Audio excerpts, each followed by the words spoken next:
نواب صاحب 5 جولائی ابھی گزرا ہے اور ہم دیکھ رہے ہیں کہ مختلف ٹی وی چینلز کے اوپر بڑی باتیں ہو رہی ہیں کہ بھٹو صاحب کا جو تختہ الٹا کیا اس میں پی این اے کا بڑا رول تھا، اور چونکہ لیڈنگ پوزیشن پہ نوابزادہ نصر اللہ صاحب رہے ہیں، آپ نے اس سارے پروسیس کو بڑا قریب سے دیکھا ہے، ہوا کیا تھا؟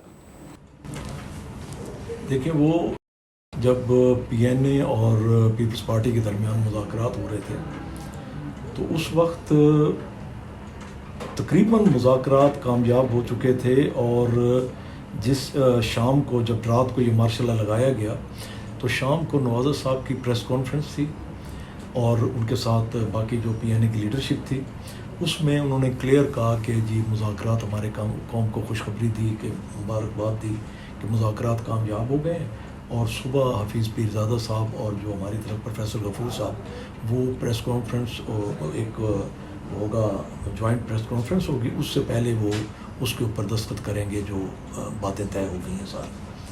تو بلا جواز رات کو مارشل لا لگا دیا گیا. اب جب ساری پریس کو روک دیا گیا کہ وہ نوازر صاحب والی پریس کانفرنس نہیں چھپے گی تمام، تو چراغ تلے اندھیرا پاکستان ٹائمز کو کہنا بھول گئی. اب 6 تاریخ کو پاکستان ٹائمز کی ہیڈ لائنز تھیں نوازر صاحب کی وہ پریس کانفرنس کی کہ قوم کو مبارک ہو، اور پی این اے اور پیپلز پارٹی کے درمیان ایگریمنٹ ہو گیا اور صبح یہ وہ ہوگا سارا. تو یہ ایک، اور ان دنوں میں جب نوازر صاحب اریسٹ تھے انہوں نے جیل سے بھی ایک میسج بھیجا تھا جب یہ باتیں ہو رہی تھیں کہ یہ بلا جواز مارشل لا ہے جو مشرف اپنا انہوں نے ضیاء الحق صاحب نے لگایا، جبکہ پی این اے اور پیپلز پارٹی کے درمیان مذاکرات کامیاب ہو چکے تھے. اچھا، اسی طرح آپ یہ دیکھیں کہ مختلف پروفیسر غفور صاحب نے بھی اور مولانا کوثر نیازی صاحب نے بھی اپنی کتاب میں، اور 1-2 ٹی وی چینلز پروگرام میں حفیظ پیرزادہ صاحب نے بھی، ایون بھٹو صاحب نے بھی ذکر کیا ہائی کورٹ لاہور کے اندر ایک واقعے کا، بڑا مشہور واقعہ ہوا کہ جب پی این اے اور پیپلز پارٹی کے درمیان مذاکرات ہو رہے تھے تو ایک سٹیج ایسی آئی کہ تمام باتیں فائنل ہو گئی، مگر ایک پوائنٹ پر اعتراض تھا، تحفظات تھے اس وقت کی جو آرمی چیف، اور انہیں اس نقطے پر بلوچستان سے فوجوں کو وڈرا کرنا، بیرکوں میں واپس بھیجنا. تو انہوں نے اپنا بھٹو صاحب نے اسے مناسب سمجھا کہ وہ خود آ کے اس بات کو ایکسپلین کریں. تو اس پر انہیں بھی تینوں آرمی چیف انہیں بھی بلا لیا گیا اور مذاکرات کے دوران اب جب انہوں نے وہ باتیں پڑھنا شروع کی اور فائل کو، اور جس سٹائل سے جنرل ضیاء الحق صاحب نے، تو سب وجہ سے سن رہے تھے، تو نواز صاحب نے ایک دم میز کو نوک کیا اور انہیں روکا. انہوں نے کہا یہ آپ کسی اسکول میں بچوں کو پڑھانے نہیں آئے، بیٹھے بند کریں اس فائل کو.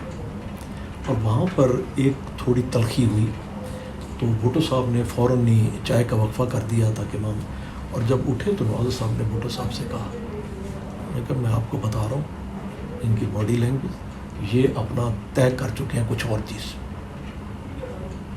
اور آپ دیر نہ کریں، اب جو ہے ایگریمنٹ ہو چکا ہے سب کے، اب آپ فوراً اپنا فیصلہ کرنے والی کریں کہ یہ آپ کا فیصلہ تھا کہ وہاں پر پہاڑوں پر لشکر کشی ہو، اور اب آپ کا فیصلہ ہے کہ وڈرا، بس انہیں چھوڑیں، یہ ان کی نیت کچھ اور ہے.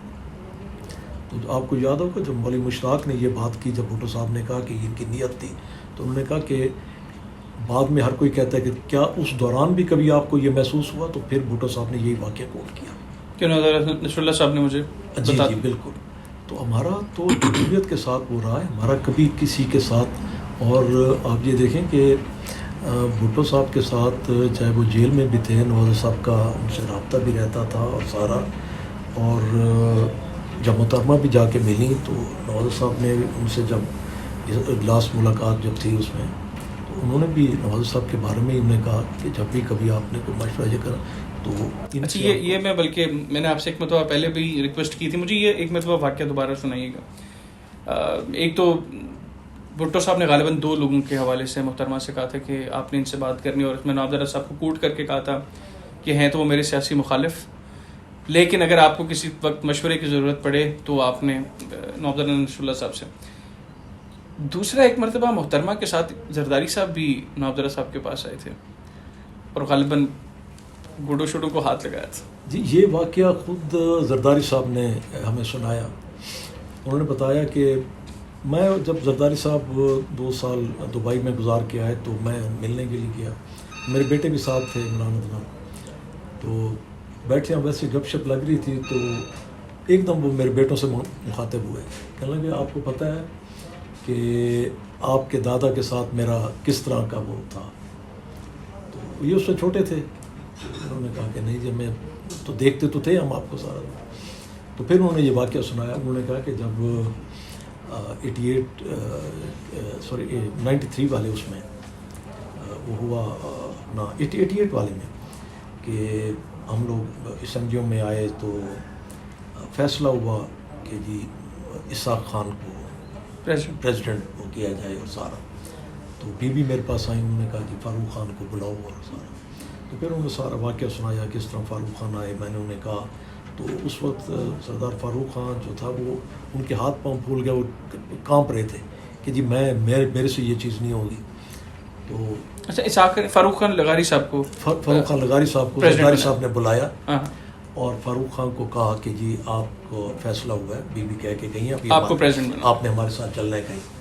تو وہ گھبرا گئے. انہوں نے کہا ان کے ہاتھ میں میں بالکل. تو زرداری صاحب کہتے ہیں میں نے اسے کہا کہ تم اب تسلی رکھو. تو انہوں نے وہ جائے نماز لی اور وہاں پہ نماز ساتھ پڑھنی شروع کر دی. تو میں نے کہا تسلی سے تم نفلیں پڑھ لو. بی آ رہی ہے, ہم نے کہیں چلنا ہے اور یہ فیصلہ فائنل ہے کہ تم پریزیڈنٹ پاکستان. تو وہ کہتے ہیں اس کے بعد بی آ گئی. تو انہوں نے آتے آواز دی آؤ چلیں. کہ جب ہم باہر نکلے تو بی نے کہا کہ سارا وہ کیبل کیٹ وغیرہ سارا اپنے طرف کیونکہ آپ لوگ ادھر کوئی ساتھ نہیں چلے گا. تو بی نے کہا کہ مجھے کہا کہ آپ گاڑی چلائیں, فاروق خان کو آگے بیٹھیں, آپ پیچھے بیٹھ گئے اور باہر چلیں. انہوں نے گاڑی باہر نکالی تو کہتے ہیں میں نے پوچھا کہ کدھر جانا ہے. تو انہوں نے کہا کہ MNA ہاسٹل چلنا ہے. اس کو پرانا MNA ہاسٹل تھا. تو انہوں نے کہا کہ آپ تو جاتے رہتے ہیں. مجھے کہا تو نواز صاحب کے پاس چلنا ہے. ہم لوگ چلے جائے. تو جب گیٹ پہ تو انہوں نے اسٹاف نے دیکھا کہ پرائم منسٹر پیچھے بیٹھی ہیں اور بغیر پروٹوکول تو سارا, وہ بڑے حیران ہوئے. تو ہم ادھر پہنچ گئے. آگے نواز صاحب کے پاس انہوں نے کہا رات کو محفل ہوتی تھی, شعراء کرام بھی ہوتے تھے, صحافی بھی پرانے, اور وہ گپ شپ اور جسے وہ شام غریباں کا نام دیتے تھے وہ بھرپا تھی. تو کہنے کہ میں نے دروازہ کھولا تو انہوں نے دیکھا تو مجھے آواز, انہوں نے کہا آؤ بھیا آؤ, رات اتنی لیٹ آپ. تو ایک دم میں نے پورا دروازہ کھولا تو بی پیچھے. تو وہ دیکھ کے وہ بھی کھڑے ہوئے, انہوں نے ویلکم کیا. کہ ہم آگے ہوئے تو وہ جا کے ملے. تو وہ کہتے میں ملنے کے ہاتھ ملانے کے بعد میں نیچے بیٹھ گیا. میں نے ان کے پاؤں پکڑ لیے. تو اب بی کے لیے بھی یہ بات ایک دم بڑی وہ تھی, فاروق خان کے پاس بھی. تو نواز صاحب نے میری طرف دیکھا. انہوں نے کہا بھی, میں نے کہا نہیں جی آپ میرے سر پہ ہمارے سر پہ ہاتھ رکھیں جس طرح آپ کی اپنی اولاد اور ہمارے. تو کہنے لگے انہوں نے میرے سر پہ ہاتھ رکھا. تو میں نے فاروق لغاری کو آگے کیا. میں نے کہا تم چپ. فاروق لغاری نے بھی آگے. تو انہوں نے اس کے سر پہ بھی جھکے ہوئے. انہوں نے ساتھ بیٹھا. تو انہوں نے مجھے کہا کہ آپ اوپر بیٹھو.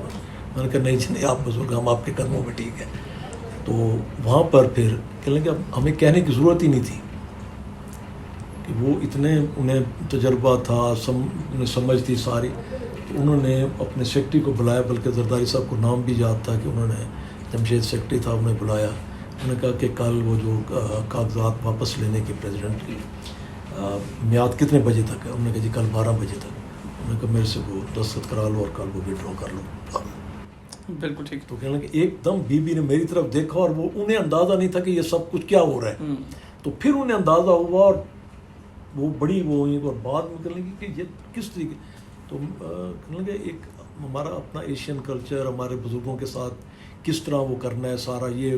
تو وہ انہوں نے میرے بیٹوں کو بتایا کہ یہ فرسٹ ٹائم ہمارے لیے بھی یہ تھی کہ جب انہوں نے یہ واقعہ سنایا. اور پھر میرے خیال ایک پروگرام میں نذیر لغاری صاحب کے گول ٹی وی پر زرداری صاحب کا انٹرویو تھا, وہاں بھی انہوں نے یہ واقعہ کوٹ کیا. بالکل ٹھیک.